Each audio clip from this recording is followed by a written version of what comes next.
ओम शांति। पूरे भारतवर्ष में नवरात्रि का त्योहार बहुत ही धूमधाम से मनाया जाता है। पूरे भारतवर्ष में अलग अलग राज्यों में अलग अलग तरीके से नवरात्रि का त्योहार मनाया जाता है। जैसे कि गुजरात में पूरा 9 दिन गरबा आदि चलता है। जगदम्बा माँ की बहुत ही पूजा आराधना होती है। बहुत ही सात्विकता से पवित्रता से मनाया जाता है। बहुत ही महिमा होती है।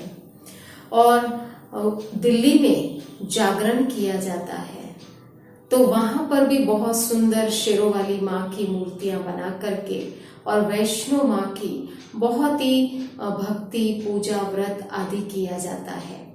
और 9 दिनों तक रात को जागरण किया जाता है और बहुत ही सुंदर रूप से माँ के गीत भजन आदि गाए जाते हैं। और बंगाल में तो इसका नाम ही दुर्गा पूजा है। तो बहुत ही सुंदर दुर्गा माँ के पंडाल बनाए जाते हैं। बहुत सुंदर मूर्ति तैयार की जाती है। इतनी सुंदर मूर्तियां होती है जो देख करके लगता है कि एकदम जीवंत है। अभी एकदम जैसे कि सामने ही माँ हमारे खड़ी है। तो देख करके मन में बहुत खुशी होती है। और पूरे भारतवर्ष में इन नवरात्रि के दौरान बहुत ही पवित्र वातावरण हो जाता है।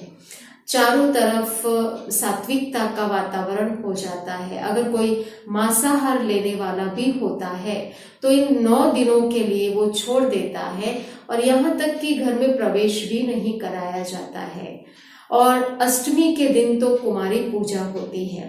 अब कुमारी पूजा का मतलब ही है पवित्रता, क्योंकि कुमारी का मतलब ही पवित्र है। कुमारी छोटी छोटी कुमारियों की पूजा होती है और बड़े बड़े लोग उनके चरण छूते हैं। और वही कुमारी जब गृहस्थी में जाती है तो लोग तो फिर वो सबके चरण छूती है। तो कितना अंतर हो जाता है।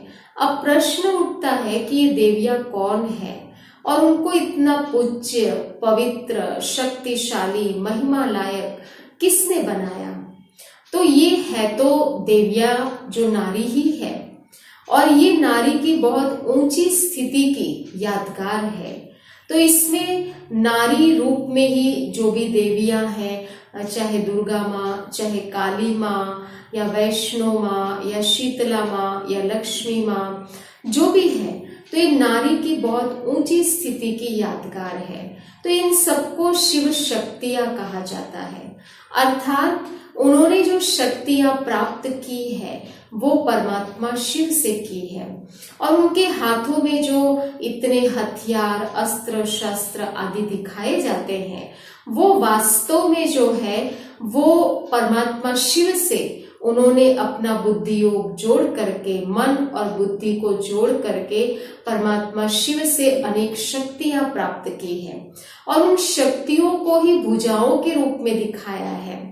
किसी के अष्टभुजा है तो किसी की 10 भुजाएं हैं और भी ज्यादा भी कहीं पर भुजाएं दिखाई गई है।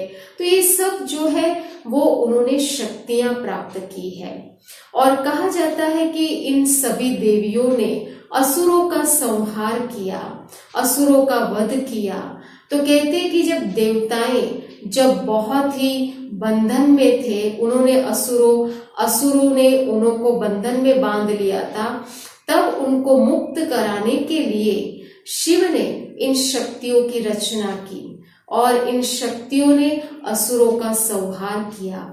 अब सोचने की बात है, ये जो भी घटनाएं दिखाई गई है ये वास्तव में बाहरी रूप से नहीं, लेकिन ये अंदर की बात है।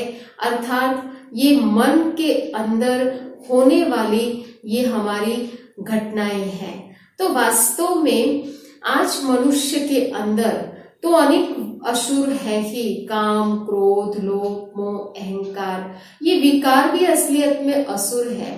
तो इन देवियों ने अपने अंदर के असुरों का वध किया, संहार किया।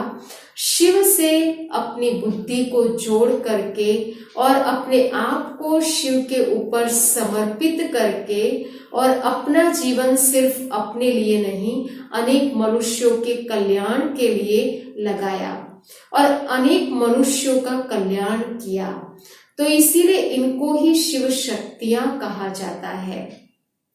जिन कुमारियों ने और माताओं ने अपना पूरा जीवन सेवा में लगाया और अपना जीवन पवित्र बनाया, शक्तिशाली बनाया, शिव से योग लगाकर शक्तियां प्राप्त की, वही सच्ची शिव शक्तियां कहलाती है। तो नवरात्रि का मतलब 9 दिन 9 देवियों की पूजा होती है और नव का मतलब होता है नया और नवरात्रि अर्थात रात्रि के बाद तो सवेरा ही आता है। तो जो सवेरा अर्थात कि सतयुग और रात्रि का मतलब है कलयुग। तो सवेरा तो अवश्य आएगा ही। इस कलयुगी जो अंधकार की दुनिया के बाद सवेरा होगा सतयुग का। तो कोई माने या ना माने पर ये सृष्टि परिवर्तन की वेला है। तो ठीक सवेरा आने से पहले की जो घोर रात्रि में जब मनुष्य बहुत दुखी, अशांत, भ्रष्टाचारी हो चुका है, अनेक रोगों से पीड़ित हो चुका है, ऐसी आत्माओं को मुक्त कराने के लिए इस विश्व परिवर्तन के जो कार्य में परमात्मा शिव का जो ये कार्य चल रहा है, इस विश्व परिवर्तन के कार्य में कुमारियों ने और माताओं ने सबसे ज्यादा सहयोग दिया। तो इसीलिए नारी शक्ति का ही गायन है। तो जिन कुमारियों ने और माताओं ने सहयोग दिया वही शिव शक्तियां कहलाती है और वही शिव के साथ इस विश्व परिवर्तन के कार्य में सहयोगी बनती है। तो इसीलिए जो भी अलग अलग देवियों के नाम है, जैसे कि काली माँ, दुर्गा माँ, वैष्णो माँ और लक्ष्मी माँ, शीतला माँ, तो हर एक जो देवी का नाम है वो गुणवाचक है और उनकी जो अलग अलग सवारियां हैं, अलग अलग शक्तियां हैं, तो वो उन्होंने उसका भी कुछ रहस्य है, तो वो भी जानना जरूरी है। जैसे कि दुर्गा माँ, तो दुर्गा का अर्थ होता है दुर्गुणों को हरने वाली। उनको कहते दुर्गति नाशिनी, अर्थात जो आज मनुष्य दुर्गति में है, दुखी है, उनको ज्ञान देकर के, ईश्वरीय ज्ञान देकर के सबको दुर्गति से सद्गति में ले जाना। और उन्होंने अनेक असुरों का संहार किया, महिषासुर मर्दिनी उनको कहा जाता है। तो आज जो दुनिया में अनेक पाप हो रहा है, अनेक विकर्म हो रहे हैं, तो उसके ऊपर उन्होंने अपना शक्तिशाली रूप बना करके उन पाप के ऊपर विजय प्राप्त किया, विकारों के ऊपर विजय प्राप्त किया। न सिर्फ अपना कल्याण किया बल्कि पूरी मनुष्य सृष्टि का कल्याण किया, इसीलिए उनको दुर्गा माँ कहा जाता है। और उसके बाद काली माँ, अब काली माँ को काला दिखा दिया है। वास्तव में शरीर के रंग से कोई लेना देना नहीं है। इस समय सबकी आत्मा एकदम काली, पतित, लोहे के समान बन चुकी है। तो उन्होंने ज्ञान के द्वारा अपनी आत्मा को भी शुद्ध बनाया, लोहे से सोने के समान बनाया और दूसरी अनेक आत्माओं को भी काले से सोने के समान बनाया। अनेक आत्माओं के पाप रूपी काली माँ को दूर किया, इसीलिए उनको काली माँ कहा जाता है। और लक्ष्मी माँ, तो लक्ष्मी माँ को तो धन की देवी कहते हैं। तो आज मनुष्य सिर्फ उनसे धन ही चाहते हैं, लेकिन धन ऐसे नहीं मिलता है। हमेशा कहा जाता है कि knowledge is source of income, क्योंकि धन पाने के लिए भी पहले नॉलेज लेना पड़ता है। तो कौन से ज्ञान की अभी जरूरत है, क्योंकि दुनिया में तो जो दुनिया का ज्ञान है वो तो मनुष्य के पास बहुत है, लेकिन वास्तव में स्पिरिचुअल नॉलेज की जरूरत है। तो जितना जो स्पिरिचुअल नॉलेज को धारण करेंगे उनकी बुद्धि भी रिफाइन होंगी, पवित्र होंगी और उनको सर्व प्राप्तियां ही, ना सिर्फ धन लेकिन जीवन में सुख, शांति, आनंद, सब गुणों की भी प्राप्ति होगी।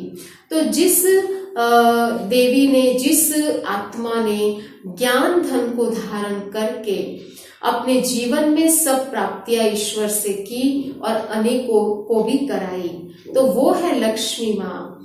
और शीतला माँ अर्थात जिन्होंने अपने आप को शीतल किया, अपने मन को शांत, पॉजिटिव बनाया और दूसरे को भी शांत और पॉजिटिव बनाया, विकारों की अग्नि को शांत किया, तो उनको शीतला माँ कहा जाता है।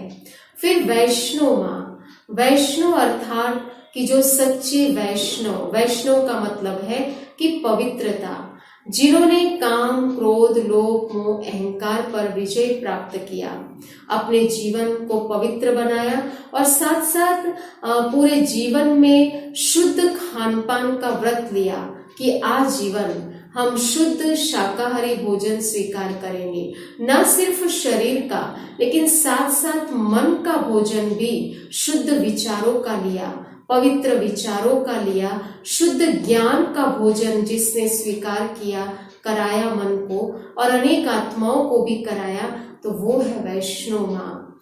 संतोषी माँ अर्थात जिसने संतुष्टता को अपनाया, अपने जीवन की अनेक इच्छाओं पर विजय प्राप्त किया, अपने मन पर राजाई की, मन का राजा होकर के इच्छाओं पर विजय प्राप्त की और साथ साथ अनेकों को भी संतुष्ट किया, तो वो है संतोषी माँ। तो आओ हम सभी मिलकर के और इन गुणों को धारण करें और सच्चे अर्थ में नवरात्रि को मनाएं। ये तो जैसे कोई मूर्तिकार को जब कहा जाता है कि दैवी शक्ति का आसुरी शक्ति पर विजय हुआ, तो उसके लिए एक चित्र तैयार करने के लिए जब कहा गया तो एक चित्र बनाया गया कि जैसे कोई देवी असुर का संहार कर रही है, लेकिन वास्तव में ये हमारी मन की जो प्रोसेस है, मन के द्वारा हम अपने अंदर के असुरों पर विजय प्राप्त कर रहे हैं। इसीलिए जब किसी का जीवन हम देखते हैं कि बहुत ही पवित्र होता है, बहुत ही शांत और दूसरों को प्रेरणा देने वाला होता है, तो हम कहते हैं ये तो जैसे कि देवी है या तो ये तो जैसे कि देवता है। तो अगर हम अच्छे गुणों को धारण करें, इसीलिए कहते हैं नर ऐसी करनी करे जो नारायण बने और नारी ऐसी करनी करे जो लक्ष्मी बने, तो परमपिता परमात्मा शिव आकर के हमें बहुत ही श्रेष्ठ ज्ञान, आध्यात्मिक ज्ञान दे रहे हैं, जो कि मन का भोजन है, आत्मा का भोजन है।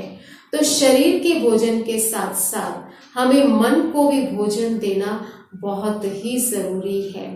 तो यहाँ हम भी इस ज्ञान को धारण करें, राजयोग का अभ्यास करें, ये बहुत ही जरूरी है, क्योंकि आज के समय में हम देखते हैं कि टेंशन, नेगेटिविटी, स्ट्रेस बहुत ही ज्यादा बढ़ता जा रहा है।